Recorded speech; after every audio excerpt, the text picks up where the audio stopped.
Je m'appelle Camille, j'ai 36 ans, et je dirige un cabinet d'architecture que j'ai bâti seul, brique après brique, depuis mon petit studio à Lyon.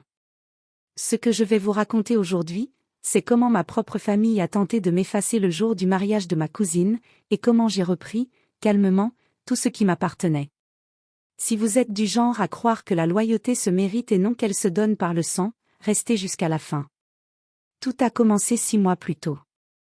Ma cousine Élodie se mariait, et j'avais proposé, avec joie, de financer intégralement la réception dans un domaine viticole que j'avais moi-même rénové l'année précédente.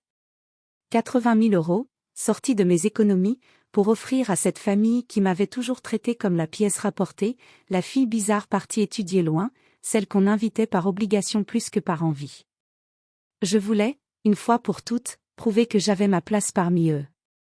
La veille de la cérémonie, alors que je terminais d'installer les dernières guirlandes lumineuses dans la grange du domaine, ma tante Josiane m'a appelée. Sa voix était étrangement froide. « Camille, il y a eu un changement de table. Ton oncle pense que ce serait plus simple si tu ne venais pas t'asseoir avec la famille proche. Le fiancé d'Élodie trouve que ta présence perturbe l'harmonie des photos. On t'a installé dehors, avec les fournisseurs. » J'ai gardé le silence un long moment, le genre de silence qu'on garde quand on refuse de laisser sa voix trembler devant l'humiliation. Je n'ai rien répondu de méchant. Je me suis contenté de raccrocher, et de m'asseoir sur les marches en pierre du domaine, le cœur battant, mais l'esprit étonnamment clair. Parce que voyez-vous, ce que ma famille avait oublié, c'est un détail tout simple, ce domaine viticole que j'avais retapé, où toute la noce allait danser et trinquer le lendemain, n'appartenait pas à un vague investisseur anonyme. Il m'appartenait, à moi, entièrement, depuis 8 mois. Je l'avais acheté sous le nom de ma société, Verrières Architecture SAS, avant même de savoir qu'Élodie choisirait cet endroit pour son mariage.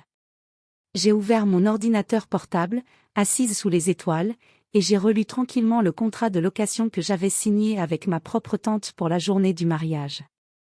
Une clause, en petits caractères, stipulait que toute modification du programme, tout comportement irrespectueux envers le propriétaire des lieux ou son représentant, entraînait l'annulation immédiate de la location, sans remboursement. J'étais, ce soir-là, à la fois l'architecte, la bailleuse, et apparemment, l'employé qu'on relègue dehors. Le lendemain matin, je n'ai pas fait de scandale. Je suis arrivée en tailleur, souriante, avec mon dossier sous le bras, comme n'importe quel prestataire professionnel. J'ai salué le traiteur, vérifié l'électricité, ajusté les nappes. Ma tante, en me voyant si calme, a même semblé soulagée, pensant que je m'étais résignée à mon sort de figurante. Le futur marié, Baptiste, m'a à peine adressé un regard, trop occupé à savourer le champagne offert par la maison. À 17 h, au moment où le maire s'apprêtait à commencer la cérémonie sous la tonnelle fleurie, je me suis avancée, non pas vers la table des fournisseurs, mais vers le micro. J'ai remercié tout le monde d'être venu dans ce lieu que j'avais personnellement restauré avec amour. Puis j'ai annoncé, avec le sourire le plus doux du monde, que conformément au contrat signé par ma tante, et compte tenu du non-respect des conditions d'accueil convenues, la location du domaine prenait fin immédiatement. Le traiteur, que j'avais discrètement briefé la veille, a commencé à ranger le buffet sous les yeux médusés des invités. Le chaos a éclaté en quelques secondes.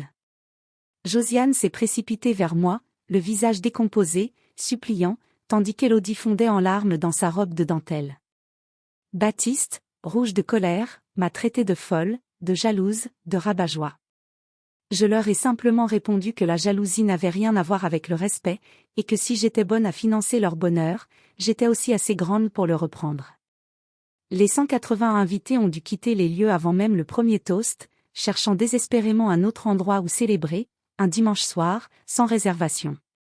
Certains ont fini dans un restaurant routier près de l'autoroute, la mariée en talons dans le gravier, le voile accroché à une pompe à essence. Les photos qui ont circulé ensuite sur les réseaux, prises par des invités hilars, ont fait le tour du village en quelques heures. Dans les semaines qui ont suivi, ma famille a tenté de me joindre sans relâche.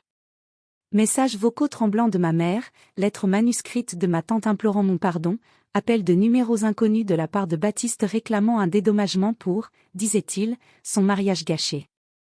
Je n'ai répondu à personne. J'ai simplement chargé mon avocate de leur transmettre une seule phrase, Toute nouvelle tentative de contact serait considérée comme du harcèlement. Élodie, elle, a fini par comprendre, bien après coup, que ce n'était jamais moi le problème. 6 mois plus tard, elle m'a écrit une lettre sincère, sans exiger d'excuses, simplement pour reconnaître qu'elle avait laissé son mari et sa mère décider de qui méritait sa gratitude. Nous avons repris contact, doucement, sans les autres. Aujourd'hui, mon cabinet d'architecture vient de signer son plus gros contrat, la rénovation complète d'un hôtel particulier à Bordeaux. Je vis seule, dans un appartement que j'ai dessiné moi-même, avec une vue sur la Saône, et un silence que je chéris chaque matin. Je n'ai plus jamais remis les pieds dans ce domaine, que j'ai finalement vendu à un jeune couple d'entrepreneurs bien plus reconnaissants que ma propre famille. On m'a souvent dit que le sang était plus épais que l'eau. Je crois aujourd'hui que le respect est plus précieux que le sang. Et vous, avez-vous déjà dû reprendre ce que vous aviez donné par amour à des gens qui ne le méritaient pas? Racontez-moi votre histoire en commentaire, et si ce récit vous a touché, abonnez-vous pour la suite de mes chroniques sur les limites qu'on ose enfin poser.